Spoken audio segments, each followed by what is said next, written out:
Presiden terpilih Prabowo Subianto memperingatkan oposisi agar tidak mengganggu jalannya pemerintahan. Lantas pernyataan itu ditanggapi oleh mantan Cawapres nomor urut 3 yakni Ganjar Pranowo.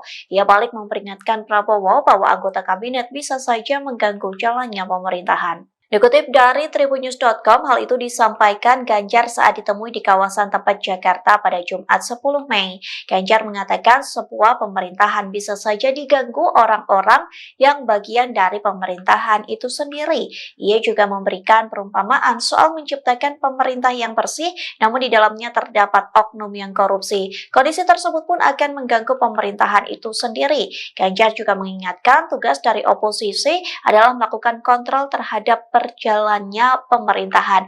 Ia juga menegaskan parpol yang tak bergabung dalam pemerintahan dan masyarakat harus bisa memberikan catatan kritis. Ya, yang bekerja sama aja bisa ganggu loh, saya ingetin loh.